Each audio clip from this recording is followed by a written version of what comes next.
çerçevesinde Türkmenlere fikriniz nedir?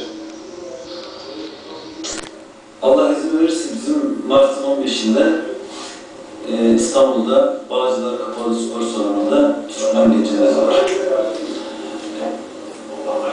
Anadolu çocuğu olduğumuzdan dolayı, yani Türkmen demek bile insanın şurasında bir kıvılcım oluşturuyor. Hem sanatın başlamadan önceki bizi yetiştiren abilerimizden, babalarımızdan, analarımızdan Allah razı olsun. Biz çocukken onların sohbetinde bizim kardeşlerimiz orada diye sohbet, muhabbet olurdu. Benim ilk albümümde Kırım, Kerkük, Azerbaycan, Türk kalacağız vardır.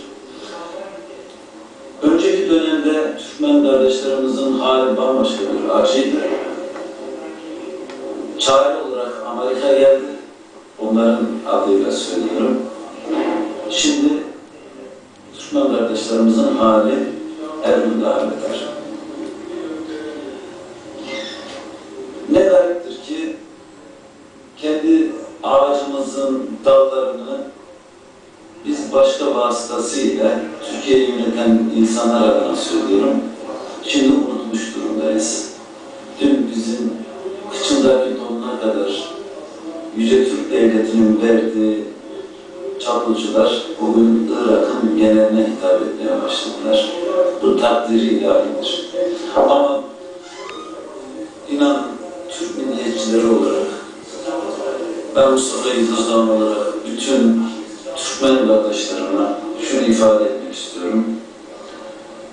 Yüreğimiz yanıyor. Elimizden ne gelir? Biz her yerde dinlendirmeye gayret ediyorum. Her albümümde Kerkük'le ilgili, Televafer'le ilgili, Türkmen kardeşlerimle ilgili bir şeyler sunmaya gayret ediyoruz. Ama bugünler gelecektir, geçecektir. Allah'ın izniyle. Yeter ki onlar birliklerini, beraberliklerini muhafaza etsinler. Belki bir şey yapamıyormuşuz gibi algılanabilirler.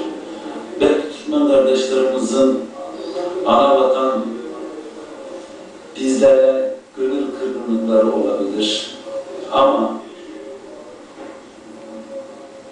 derenin boğazı, barajı bizde değil, başka birilerinde olduğundan dolayı yapabileceğimiz çok şeyler vardır. Elimizden geldiği kadar yapmaya gayret edeceğiz. Ama Yüce Türk milletinin duası, ama Yüce Türk milletinin gönlü, yüreği her zaman Türkmen kardeşlerindedir. Onun bilmelerini arttırıyorum, bilmelerini isterim. Bir vakit bir Türkmen kardeşim şunu söylemişti. Siz nasıl olur da Türk topraklarında, şehirlerinde gezerken sigara izmaritini o yere atarsınız. Orası Türk toprağıdır ki ben alırım cebime koyarım. Onların bize bakış açısı gerçekten bu kadar samimi, bu kadar içten, bu kadar yürekten. Allah'ın izniyle bir kapıyı kapatan Mevlam bir kapıyı açacaktır. Türkmen kardeşlerim arzu ettikleri, hayallerindeki, umutlarındaki hürriyete ve özgürlüğe kavuşacaklardır. Çünkü belki de dünyadaki bütün Türk milletinin en kültürlü, en okumuş, en kafası çalışan Türkmenlerdir.